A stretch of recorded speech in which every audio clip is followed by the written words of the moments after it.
হাজার বছর পাশে থাকলে নাকি আপন হওয়া যায়, কথাটা সত্যিই ভুল। হাজার বছর পাশে থাকলেও মানুষটি যদি আপনাকে আপন করতে না চায় তাহলে কখনোই তার আপন হওয়া যায় না। জীবন থেকে তাই একটা জিনিস শিখলাম, খুব সহজেই পর হওয়া যায়, কিন্তু খুব সহজে কাউকে আপন করে পাওয়া যায় না। আমাদের শান্ত থাকা উচিত, এটা চিন্তা করে বিপদে ফেলে শয়তান, অথচ সেই বিপদ থেকে উদ্ধার করে আমাদেরই সৃষ্টিকর্তা।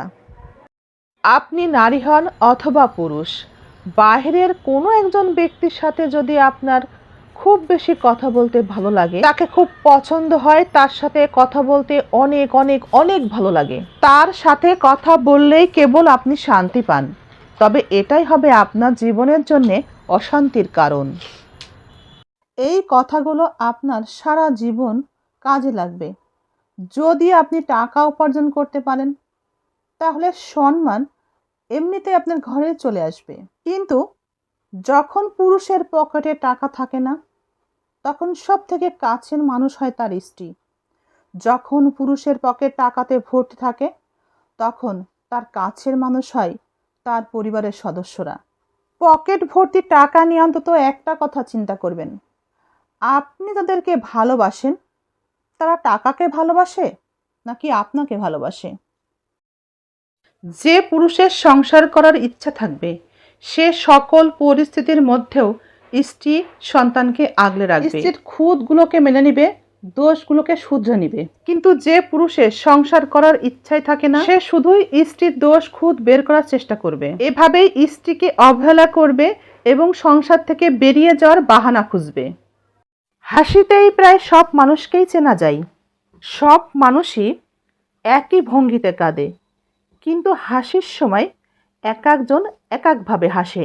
কিন্তু প্রকৃত ভালোবাসার মানুষ যে তোমাকে সত্যিই ভালোবাসে সে তোমার ঠান্ডা লাগা গলা আর কান্না ভেজা গলার পার্থক্যটা অনায়াসেই বুঝতে পারে। আপনি জানেন কি মায়েদের দুশ্চিন্তার প্রভাব সন্তানের উপর গিয়ে পড়ে, সন্তানের মেধা বিকাশেও বাধাগ্রস্ত করে।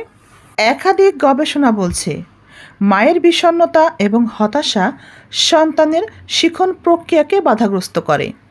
তাই বাবাদের উদ্দেশ্যে বলবো, সন্তানের কথা চিন্তা করে হলেও স্ত্রীকে দুশ্চিন্তা বা মানসিক চাপে রাখবেন না। স্বামী স্ত্রী একে অপরকে গুরুত্ব দিন, একে অপরকে বেশি বেশি ভালোবাসুন, সময় দিন। এই বয়সে যদি দূরত্ব বাড়িয়ে ফেলেন তাহলে বেশি বয়সে গিয়ে সেই দূরত্ব কমানো কিন্তু সম্ভব হবে না। শেষ বয়সে গিয়ে প্রত্যেকটা পুরুষের প্রয়োজন পড়ে একজন স্ত্রীর মতো মানুষের। পুরুষের ভরসা স্ত্রীর উপরেই থাকে, কোনো সন্তানের উপরে কখনোই নয়। একজন স্ত্রী পুরুষের বয়সকালের উত্তম সেবিকা। পুরুষের জীবনে 3টি অধ্যায় থাকে। প্রথম অধ্যায় শৈশবকাল, শিশুকাল, এই সময় মা বাবার কাছেই চেয়ে খায়। দ্বিতীয় অধ্যায় যৌবনকাল, এই সময়ে সে শুধু পরিবারের জন্যই ইনকাম করে। তৃতীয় অধ্যায় বৃদ্ধকাল, না কারো কাছে চাইতে পারে না সে নিজে ইনকাম করতে পারে। আপনি জানেন কি মায়েদের দুশ্চিন্তার প্রভাব সন্তানের উপর গিয়ে পড়ে, সন্তানের মেধা বিকাশেও বাধাগ্রস্ত করে। একাধিক গবেষণা বলছে মায়ের বিষণ্ণতা এবং হতাশা সন্তানের শিখন প্রক্রিয়াকে বাধাগ্রস্ত করে। তাই বাবাদের উদ্দেশ্যে বলবো, সন্তানের কথা চিন্তা করে হলেও স্ত্রীকে দুশ্চিন্তা বা মানসিক চাপে রাখবেন না। একটা কথা আমাদের মনে রাখা উচিত, এখন থেকে 5-6 বছর পর যখন অতীতের দিকে আমরা ফিরে তাকাই তখন আমরা এটা বুঝতে পারি জীবনে যা করেছিলাম সেগুলো না করলেও হতো। আমরা অতীত নিয়ে আরও একটু যদি চিন্তা করি তাহলে আমরা বুঝতে পারি আমাদের সাথে যা যা ঘটেছিল, অতীতে যা যা হয়েছিল সব কিছুই ভালোর জন্যই হয়েছিল। আমাদের সব সময় তাই মাথায় রাখা উচিত আল্লাহ তাআলা আমাদের জন্য যে সিদ্ধান্ত নিয়ে থাকেন, যে সিদ্ধান্তই নেন না কেন সেটা আমাদের ভালোর জন্যই নিয়ে থাকেন।